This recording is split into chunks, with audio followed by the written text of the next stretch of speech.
Okay, so the place is becoming totally more like home, and I think my little teacher thing is cute. Can we see it?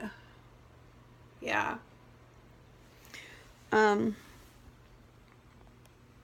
I'm gonna have to position the laptop in such a way that we can see my face and that. Yeah. Anyway, um, I'm excited actually to start teaching English.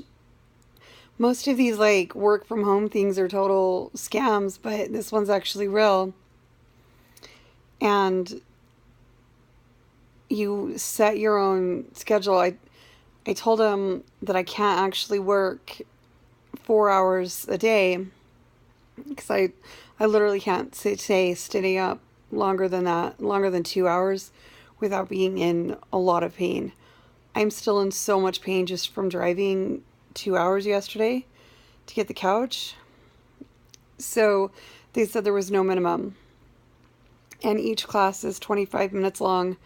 So, half an hour because they schedule in a couple minutes for technical difficulties and questions. So each class is half an hour long. So I guess there's a minimum half an hour a day. But you set your own schedule and you've got their, peak times. The peak times in Beijing, of course, are like 4 in the morning here. But, they're also like 4 to 8. So I could work like 6 to 8 in the morning and then sleep the rest of the day because I sleep anyway. And one of the best parts about working again is if you're making an income, then you put a spend down towards Medicaid. And if you're putting a spend down towards Medicaid, then they help you with your medical bills. Now, this is one of the areas in which the government helps you when you're helping yourself. And most areas, the government doesn't help you when you're helping yourself. So when you have a job, they help you with your medical bills. When you don't have a job, they don't. And you're kind of screwed. And I just have a stack of medical bills that aren't going anywhere. So if I'm working even a little bit now, then I'll be paying a spend down, and then Medicaid will be helping me with my medical bills. So I'm really excited for a lot of reasons to start working again from home. So that's good because I've learned recently that my driving days are over. Driving 2 hours yesterday put me in a lot of pain. And packing up my wheelchair is way too big of a pain to go anywhere. Yes, I would still love to teach college again, and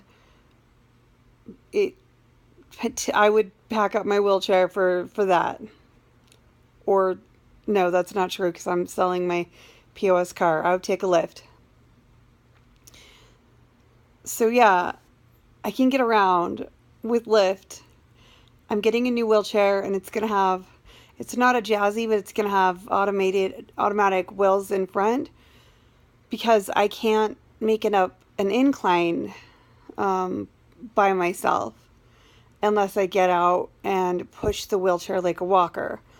So a lot of these, even a little incline, so a lot of these things that are supposed to be wheelchair accessible really aren't. Like the door here, for whatever reason, it doesn't have a handicap button for whatever reason. So if my driver is holding the door, then he can't push me.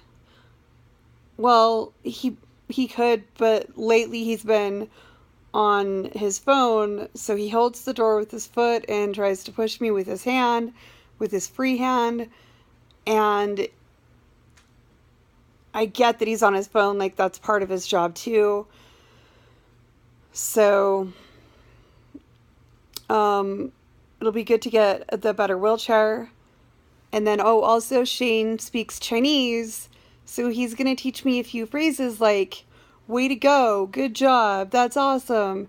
And it'll just be like a fun little surprise to give encouragement to the kids in Chinese.